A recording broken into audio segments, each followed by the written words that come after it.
بلکہ اسلام تو یہ بھی کہتا ہے کہ اگر فرض کرتے ہیں میں نے اس سے قرضہ لیا، اسلام کہتا ہے قرضہ آپ لے رہے ہیں، اجازت ہے، اس کو بہت ثواب ملے گا اور آپ کی ذمہ داری ہے۔ اسلام یہ کہتا ہے پہلے ڈیٹ طے کرو، واپس کب کرو گے؟ میں اس سے پوچھتا ہوں جناب مجھے واپس کب کرنا ہے؟ یہ کہتا ہے 1 ہفتہ یا 1 مہینہ، تو میری ڈیوٹی ہے کہ 1 مہینے کے اندر میں قرضہ ادا کروں گا۔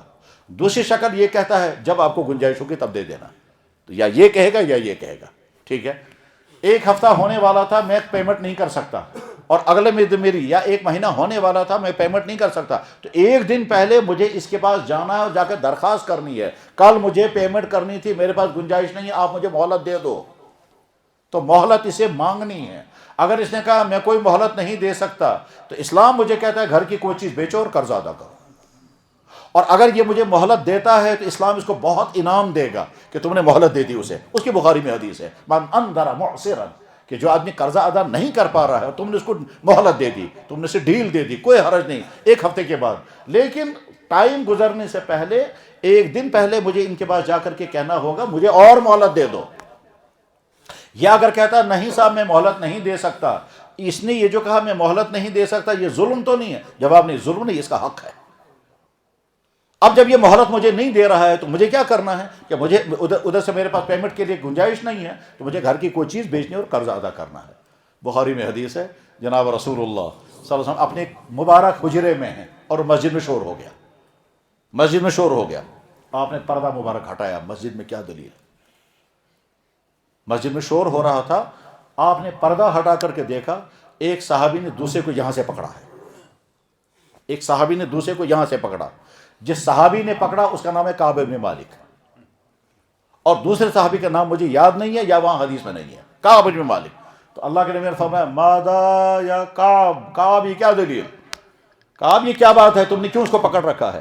تو اس نے کہا یا رسول اللہ اس کے ذمہ میرا قرضہ ہے، یہ ادا نہیں کرتا اور یہ ملتا بھی نہیں۔ آپ نے ان سے پوچھا صحیح ہے یہ؟ انہوں نے کہا جی ہاں یا رسول اللہ صحیح ہے، اس کا میرے ذمہ قرضہ ہے۔ آپ نے کعب بن مالک سے فرمایا اس کو چھوڑو، کہا یا رسول اللہ یہ میرا قرضہ دیتا نہیں ہے۔ آپ نے اس صحابی سے پہلے کنفرم کرایا قرضہ ہے؟ انہوں نے کہا جی ہاں یا رسول اللہ قرضہ ہے مگر میرے پاس گنجائش نہیں ہے۔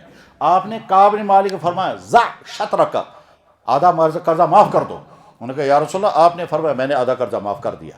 آپ نے اس صحابی سے کہا یہ جو باقی آدھا ہے یہ ابھی لا کر ادا کر دو چاہے تمہیں کوئی چیز بیچنی پڑے۔ اب ہم سالہ سال تک لوگوں کا پیسہ دبا کر کے رکھیں گے اور سالہ سال تک نہیں دیں گے، یہ ظلم ہے۔ اور ظلم کے ساتھ پھر ایک اور خرابی بھی ہے، اس خرابی کا دنیا میں کوئی علاج نہیں ہے، اور وہ یہ کہ فرض کرتے ہیں میں نے اس بھائی سے قرضہ لے لیا اور میں نے ان سے کہا جناب میں مہینے بعد دوں گا، انہوں نے کہا ٹھیک ہے جب تمہاری گنجائش ہوگی تب دے دینا۔ اب میں 1 سال کے بعد یہ 1 لاکھ روپے پیسہ لے کر آ رہا ہوں، تمام پڑھے لکھے لوگ ہیں، سمجھدار ہیں، سوسائٹی میں زندگی گزارنے والے ہیں، آسانی کے ساتھ فوراً سمجھ جائیں گے۔ آج جب میں نے یہ 1 لاکھ روپیہ لیا، اس 1 لاکھ روپے کی جو ویلیو آج ہے 1 سال کے بعد 1 لاکھ کی ویلیو وہ ہوگی۔ اب جب میں 1 سال کے بعد اس کو 1 لاکھ روپے دے رہا ہوں تو کیا میں یہ دعویٰ کر سکتا ہوں کہ میں نے سارا قرضہ ادا کر دیا؟ بہت بڑا سوال پیدا ہو گیا۔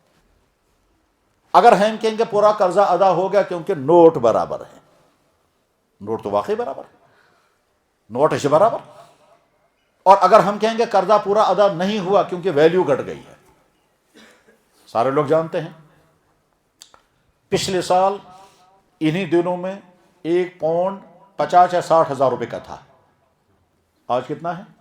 1 لاکھ سے اوپر ہوگا شاید، کیونکہ عالمی حالات نے سونے کا اوپر نیچے کر دیا ہے۔ وہ تو آپ لوگ زیادہ سمجھتے ہیں کیونکہ فائنانس کی دنیا میں آپ ہیں، وہ آپ ہم سے زیادہ بہتر تو سمجھ، لیکن صورتحال یہی ہے پچھلے سال ان دنوں میں 1 پاؤنڈ بکتا تھا 50-60 ہزار کا، اور آج کل وہی 1 پاؤنڈ بک رہا ہے کتنے کا؟ 1 لاکھ سے اوپر کا۔ مان کر چلے میں نے اس شخص سے 1 لاکھ روپیہ پچھلے سال لیا تھا قرضہ، ٹھیک ہے، اور اس وقت میں اگر پاؤنڈ خریدتا تو میں خریدتا 1 پاؤنڈ نہیں، میں 2 پاؤنڈ خرید سکتا تھا کیونکہ 50 ہزار کا پچھلے سال پاؤنڈ تھا اور میں نے 2 پاؤنڈ اس وقت خریدے۔ آج جب میں اس کو 1 لاکھ روپے قرضہ دوں گا یہ کتنے پاؤنڈ خرید سکے گا؟ 1۔ تو قرضہ پورا ادا ہوا یا آدھا ہی ہو گیا؟ یہ ہے کوسچن مارک، سوال ہے۔ تو لہذا یہ جو دیر کر کے ہم قرضہ ادا کر رہے ہیں بہت مشکل ہے یہ ادا ہو جاتا ہے یا نہیں۔ تو بہرحال پیمنٹ نہ کرنے کا ظلم بہت بدترین ظلم ہے۔ اسی طرح سے ایک ظلم کی عجیب قسم ہے، ظلم کی ایک عجیب قسم جو ہمارے سوسائٹی میں رائج ہے، دکاندار ایکسپائر مال کسٹمر کو دے رہا ہے اور کسٹمر کو پتہ ہی نہیں کہ مجھے کیا دے رہا ہے، چاہے وہ دوائی والا ہو چاہے فوڈ چیزوں والا ہو۔ یہ جتنے فوڈ آئٹمس کے ہیں ان میں بے شمار چیزیں ہوتی ہیں جو ایکسپائر ہو چکی ہوتی ہیں اور وہ استعمال کرنے کے قابل نہیں ہوتی ہیں، اور دکاندار بیچ رہا ہے۔ وہ اسی میں وہ گوشت ہے جو باہر سے آتا ہے، کچھ نہیں معلوم ہے وہ ذبح کیا ہوا یا نہیں، ہم اپنا پیسہ کمائیں گے، باہر سے پیک شدہ گوشت ہم آگے بیچ رہے ہیں اور مردار اگر کھلا رہے ہیں تو یہ ظلم ہے۔ ظلموں کی عجیب عجیب قسمیں ہمارے معاشرے میں رائج ہیں، انہی میں کورٹوں کے اندر ہمارے وکلا اگر کیس کو لمبا کر رہے ہیں اس لیے تاکہ میری پیشیاں زیادہ ہوں اور مجھے پیمنٹ زیادہ مل جائے تو یہ ظلم ہے۔ اگر وکیل صاحب کا کنسرن یہ ہے کہ کیس کا جلدی فیصلہ نہیں ہونا چاہیے اور جتنا لمبا کیس چلتا رہے گا اتنی زیادہ مجھے پیشہ ملیں گی، اور جب میں زیادہ پیشہ ملوں گا تو ہر پیشے پر مجھے فیس ملتی رہے گی، لہذا وہ یہ چاہتا ہے کیس لمبے سے لمبا ہو جائے، یہ ظلم ہے جو آپ اپنے کلائنٹس پر کر رہے ہیں۔ ڈاکٹر صاحب کو جب سمجھ میں آ گیا کہ اس آدمی کو کیا بیماری ہے، لیکن اس کے باوجود ڈاکٹر کہتا ہے نہیں فلانا ٹیسٹ کر کے لاؤ، اور وہ ٹیسٹ اس لیے کرا رہا تاکہ لیب والے سے وہ کمیشن لے گا، تو یہ ظلم ہے۔ عجیب قسمیں ہمارے معاشرے میں رائج ہیں۔ میرے بھائیو بس میں اینڈ کر رہا ہوں، ٹائم زیادہ ہو گیا، میں نے کہا تھا میں 15-20 منٹ بات کروں گا، وہ اتنا ٹائم ہو چکا ہے۔ ظلم سے اپنے آپ کو بچائیے، چاہے ظلم اپنی ذات پر کریں، چاہے والدین پر کریں، چاہے بیویوں پر کریں، چاہے بھائیوں پر کریں، چاہے کس پر کریں، چاہے جادو کے ذریعے، چاہے پیسوں کے ذریعے، چاہے خاندان کے ذریعے، چاہے کس کے ذریعے، ظلم سے اپنے آپ کو بچائیے۔ اللہ کو ظلم برداشت نہیں، اللہ کو ظلم قبول نہیں، بلکہ حضرت شاہ عبدالعزیز محدث دہلوی رحمۃ اللہ علیہ بہت بڑے بزرگ اور بہت بڑے محدث تھے۔ یہاں ہمارے ہاں بر صغیر میں، ہندوستان اور پاکستان میں جو علم حدیث ہے، اس علم حدیث کے 20 کا بڑا اہم ترین فگر شاہ عبدالعزیز رحمہ اللہ تعالیٰ ہیں۔ یعنی ہم جب بخاری شریف اور مسلم شریف اور حدیث کی بڑی کتابیں پڑھتے اور پڑھاتے ہیں، یہ تب پڑھتے اور پڑھاتے ہیں کہ بیچ میں ایک پلر رہتا ہے شاہ عبدالعزیز کا، اور پھر آتا ہے دوسرا پلر حضرت شاہ ولی اللہ کا، پھر آتے ہیں مدینہ شریف کے باقی علماء، اور پھر ہماری سند ہم سے لے کر کے جناب رسول اللہ صلی اللہ علیہ وسلم تک پہنچتی ہے، اس میں شاہ عبدالعزیز بیچ میں ہیں۔ ابھی میں نے کل پڑھا، شاہ عبدالعزیز رحمہ اللہ تعالیٰ فرماتے ہیں بھائی دیکھو، کفر کی حکومت اللہ برداشت کر لیتے ہیں، ظلم کی حکومت اللہ برداشت نہیں کرتے۔ پھر پوچھا کہ حضرت اس کی وجہ کیا؟ نہیں، اس کی تفسیر بیان کیوں میں کہ لگا ایک کافر حکمران ہے مگر ظلم نہیں کرتا، اللہ کہتے کرتے رہو حکومت، اور ایک ظالم حکمران ہے اور مسلمان ہے، اللہ فرماتے مجھے برداشت نہیں کیا، تو ظلم اللہ برداشت نہیں کرتے۔ میں حدیث سنا کے بعد ختم کر رہا ہوں۔ اللہ کے نبی نے فرمایا اتق دعوت المظلوم، مظلوم کی بددعا سے بچو۔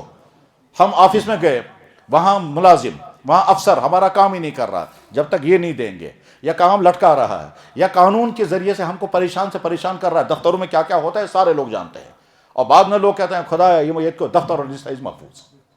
تو یہ جو دفتروں کے ذریعے سے، افسروں ملازموں کے ذریعے سے عوام پر ظلم ہوتا ہے، بدترین ظلم ہے۔ وہاں جو آہ نکلتی، اللہ کے نبی نے فرمایا اتق دعوت المظلوم، مظلوم کی آہ سے بچو، فإنہ لیس بین اللہ وبینہ حجاب، بخاری بھی حدیث ہے یہ کہ اس مظلوم کی آہ اور اللہ کی قبولیت میں بیچ میں کہیں کوئی رکاوٹ نہیں، یعنی یہ سیدھے آ پہنچتی ہے عرش پر۔ اللہ تعالی ہم کو ظالم نہیں منصف بننا نصیب فرمائے، ہم کسی پر ظلم کرنے والے نہ ہوں، نہ اپنی جان پر، نہ اپنے والدین پر، نہ اپنی بیویوں پر، نہ اپنے بچوں پر، نہ پڑوسیوں پر، نہ کسٹمروں پر، نہ دکانداروں پر، کوئی کسی پر ظلم نہ کرے۔ اللہ کے نبی یہی چاہتے تھے، رحمت للعالمین چاہتے تھے، ہم بھی انسانوں کے لیے رحمت بنیں۔